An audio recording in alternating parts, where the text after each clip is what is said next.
When I was about 8 years old, I saw the movie Born Free, and it inspired me to want to go to Africa.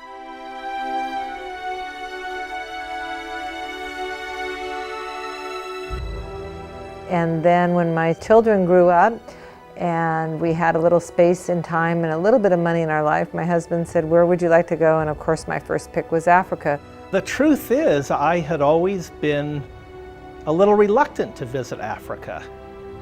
I'd always feared exposure to that degree of poverty. After much exploration, we came across this man, Mr. JOAS Kahembe, who runs cultural tours, and it was the perfect vacation for us because it was safari mixed with a family stay and participating in a school project.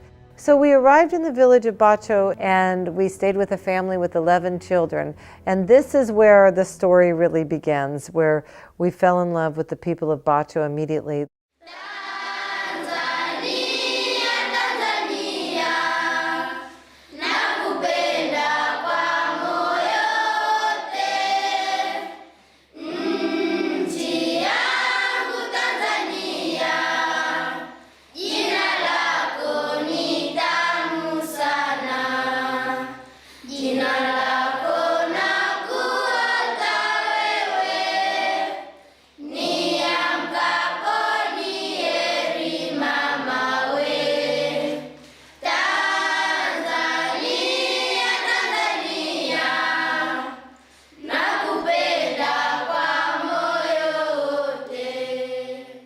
The family we stayed with, they were so gracious. The children were so well behaved and so kind. And then they said, "Do you want us to take you to the school project that we have?" So I was anticipating that there would be lots of volunteer workers, and Dawn and I walked into this school. We were the project. There were no other people from rich countries there. There was no ongoing development of this school. And the school was, I say enough to make you cry. We did cry when we saw it. It was terrible to think about children attending school when there are dirt floors, no glass in the windows, no doors in the door frames, not enough desks. The desks they did have wobbled, and more. It was really more fit for animals than for children. This is during their winter, so their students were, many of them, sitting on the dirt floor, and the rain comes in and it's damp. And here were these teachers that were incredibly dedicated, trying to conduct their classes in this hideous condition, but with such integrity and such dignity that we were so overwhelmed, and we thought, we really need to help these people. That wasn't the worst of it. The worst of it was the toilet for the children, which was a shallow hole in the ground and really an inadequate shelter for any children using the toilet. In other words, you really didn't have true privacy. The government had actually promised that they were going to close the school unless a proper toilet was built. But that was going to cost several $100s, and in this entire village, because these people are subsistence farmers, which is to say most of them have no income at all, in this entire village they could not raise the several $100s needed to build the toilet. So Mary Ann and I had a few $100s, we contributed it, the toilet got built, the school did not get closed, but we realized that we needed to try to do more. We had several meetings with the teachers. We were invited to many people's homes, which were small huts, sat on many floors and little tiny stools and shared chicken stew or beans or rice, and had many talks with them about what we could do with the school. And I said, "We will send money. I don't think we can come back because my wife and I are not rich. It's very expensive for us to come all the way from California." Well, one of the teachers looked at Dawn and point blank in the eye and said, "We appreciate your money, but you must come back, and you must come back with your students. We need your money, but we need you more." So I don't know how you would say no to that. We came home and said, wow, how do we start? How do we raise money? How do we get a group together? We had an informational evening thinking, well, we hope we can get at least 20 people that would want to go to Tanzania with us. Well, the response was overwhelming. We had 25 spots and there were 48 applicants. We started the Karimu International Help Foundation, and Karimu means generous in Swahili. And it also means willing, so I really liked that idea that we are willing to do whatever it takes to rebuild this school. The response from the community was so heartwarming, and I think what's been so exciting to me about it is it's not just Dawn and me trying to help the Ufani school in Bacho. Suddenly everybody joined in and really wanted to help.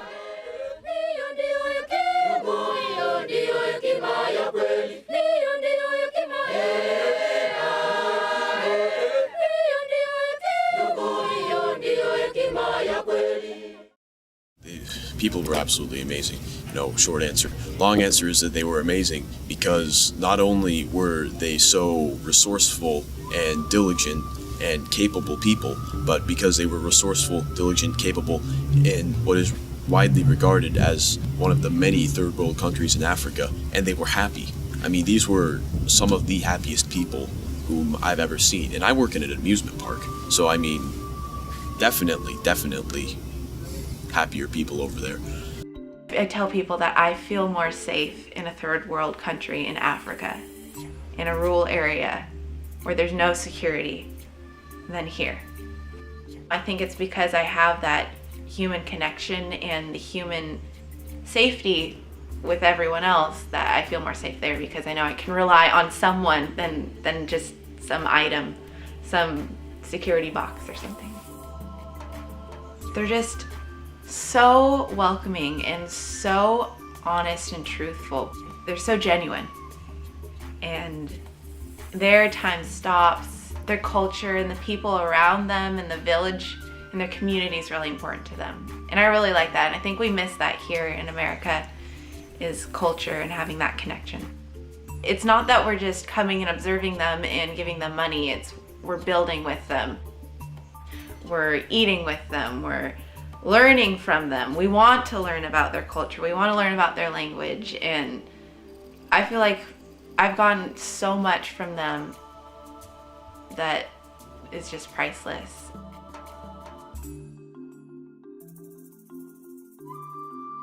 They were definitely really receptive to people trying to learn a new language. They're really forgiving of our mistakes also.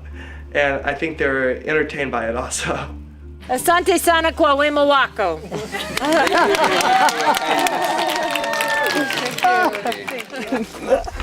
Edo, Oi, Saba, Eva, Edo, Edo, Saba Idoi, Saba, Eva, Eva. oh.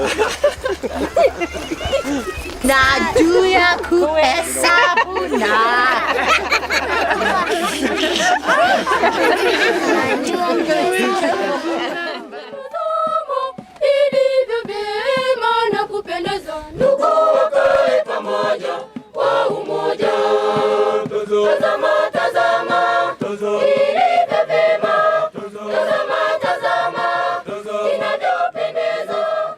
There's a lot of value in actually going there.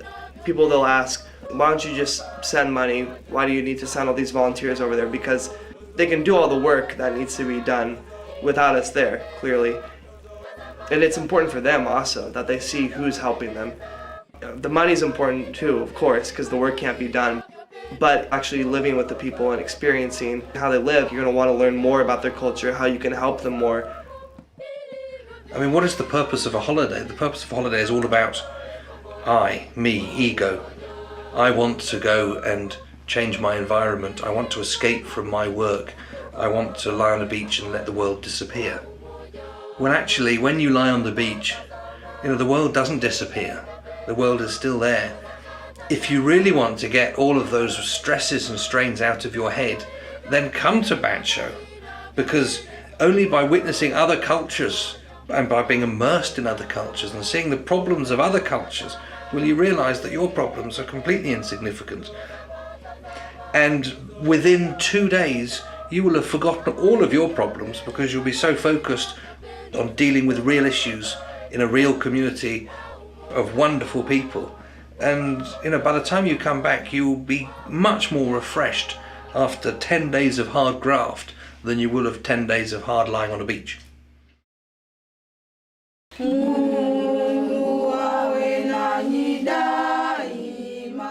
I think anybody that's going to go to Bacho and be a part of this wonderful project of building things, you're going to leave a legacy behind of, part of you will be in there, your soul, your heart.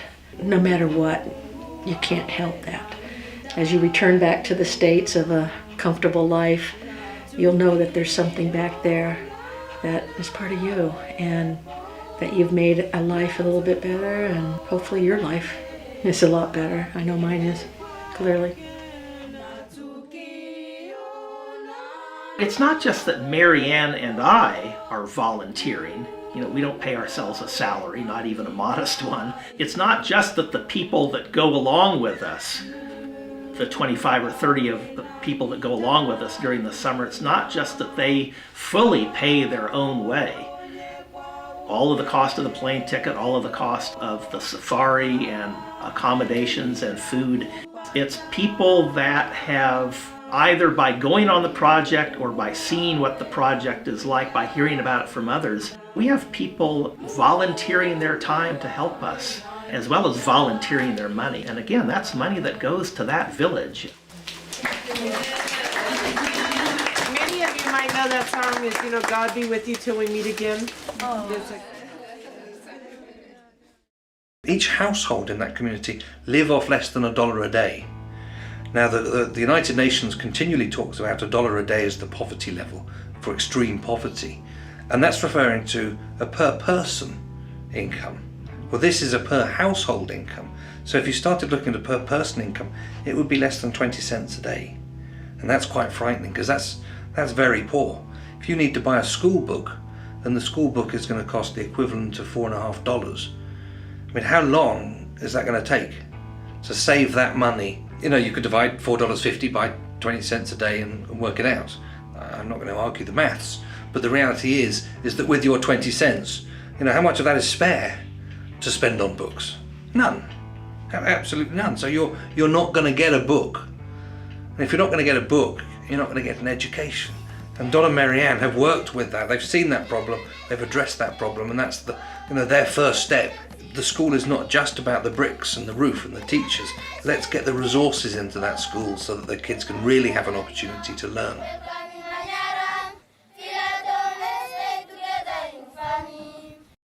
The poverty is real. The poverty is, for all that you read about it, actually to be in it is still astonishing. You can scarcely believe that people live with this little, yet they're not miserable. That does not mean, of course, oh, well, they're happy, so leave them alone. I mean, the fact is you still have a life expectancy in the 40s. You still have high infant mortality. These things are wrong, and we're trying in our slow way to address these things. But for all of the poverty and too frequent and too early death that they live with,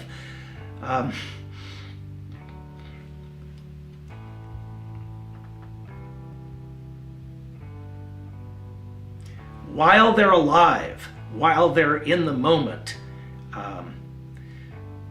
they know that you must do certain things while you're alive. You must enjoy the life that you have.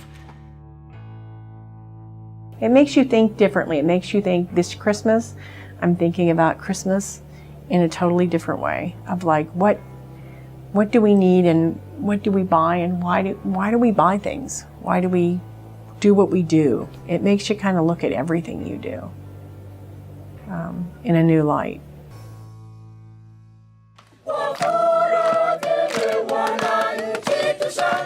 From the beginning of our first visit, when Teacher Paul looked me in the eye and said, we need you, you must come back, the project has been driven by the villagers.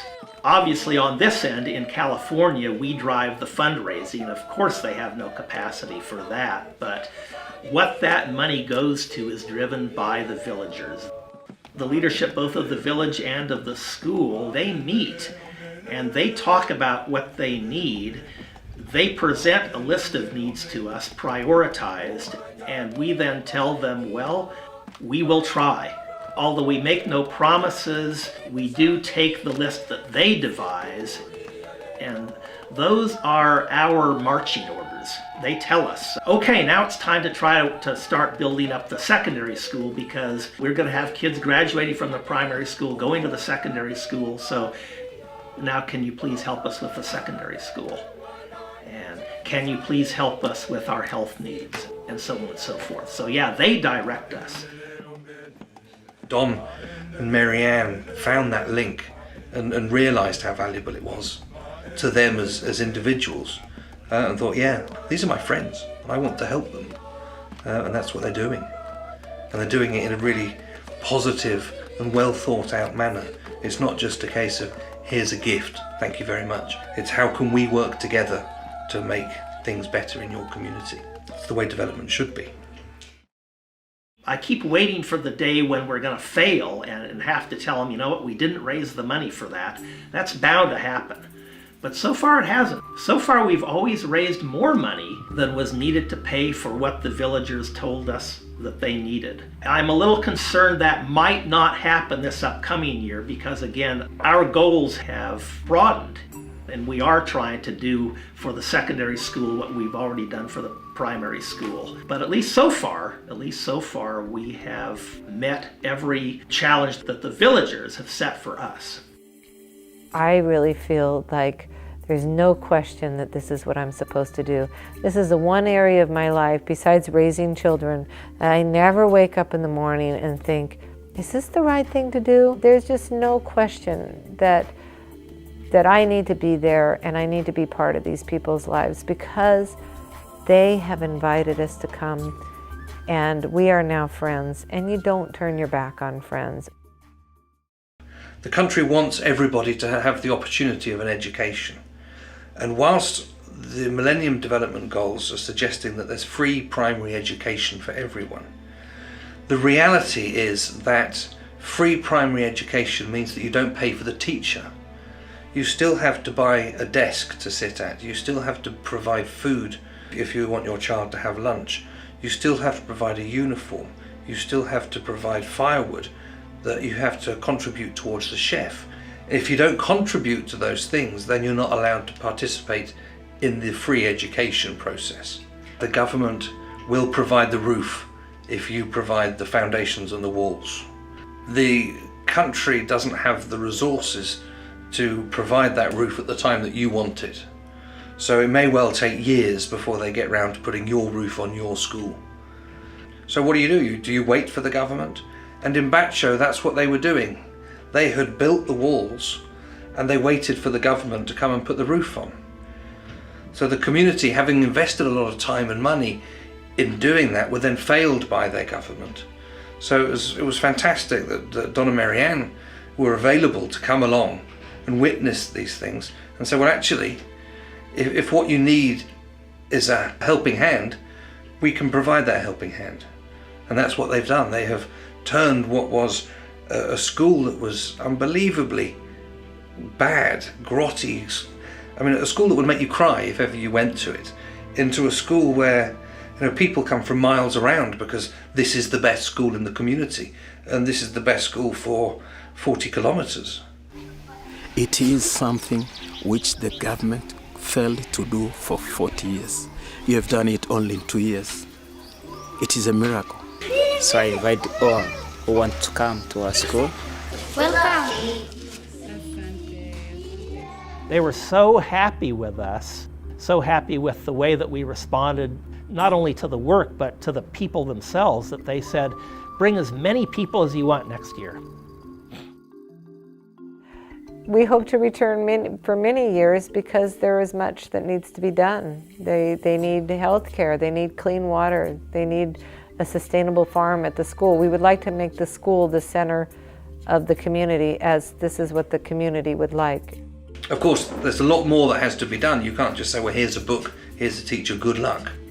What happens when those students have finished their education and they're clever enough to go to secondary school, but they can't afford to go to secondary school?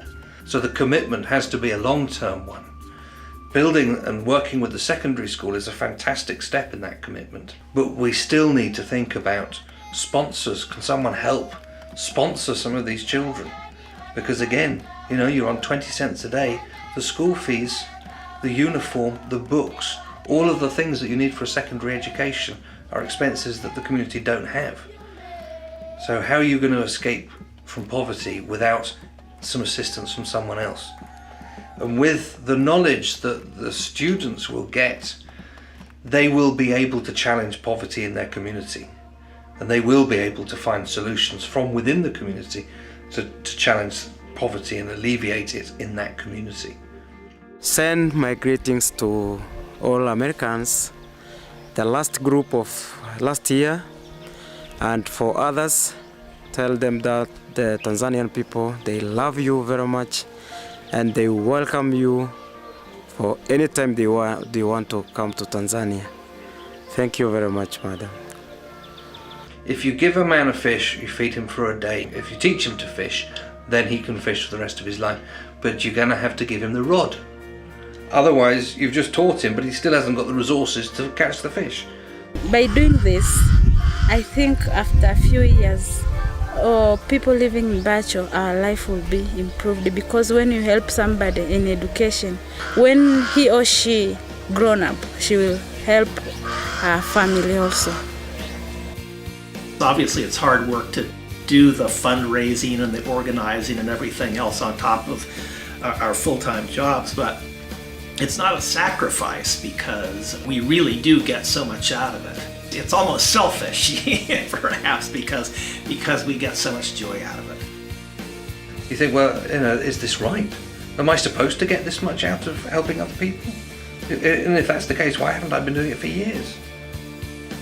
I am really privileged and I am honored that this has come into my life because it has changed my life forever. As you shake hands with us, let's meet the people. We are trying to build a pillar here, and then there at America you are building the pillar, and then we build the bridge.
This is tired Masai.